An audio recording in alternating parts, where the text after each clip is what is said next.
Este bodegón, con estos tintes de ese peculiar cubismo teñido con ingredientes de otras vanguardias y que realmente es absolutamente personal y que desde luego va a enriquecer nuestra colección.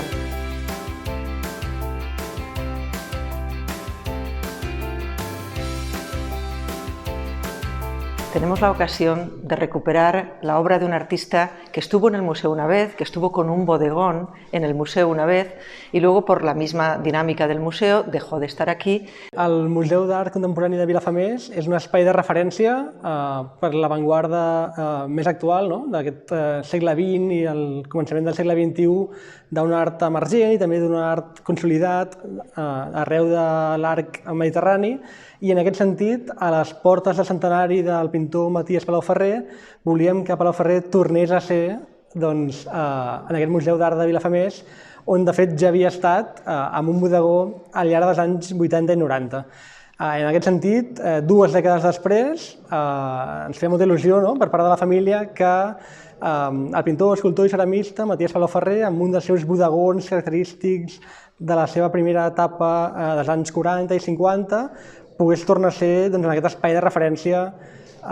del món de l'art a les comarques de Castelló. Esta obra que realmente indica el momento, indica una época e indica sobre todo la pasión, la manera de entender el arte de un pintor.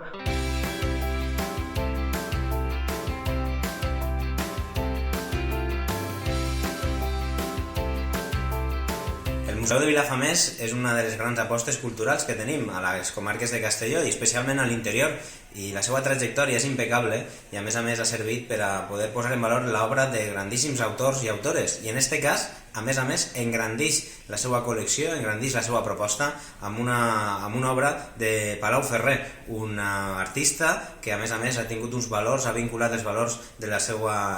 art a uns valors de la justícia, de la democràcia, de la llibertat, de la lluita i el treball cap a la felicitat que quadren molt bé també amb els valors del propi museu. Que un quadre de Palau-Ferrer que ja havia estat en el seu dia al Museu de Vilafamés torni a estar present, incrementa els lligams de costat i costat del riu Sénia i ens fa un paper culturalment important. La possibilitat de veure Miró, de veure Tàpies, de veure Palau-Ferrer, de veure qualsevol dels grans artistes de l'art contemporani en Espanya s'enriqueix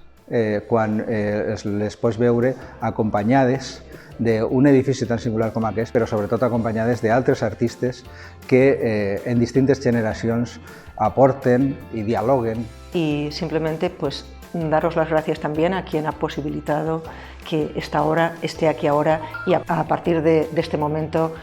la pueda disfrutar las personas que se acercan a este precioso museo que es el Museo de Vilafamés.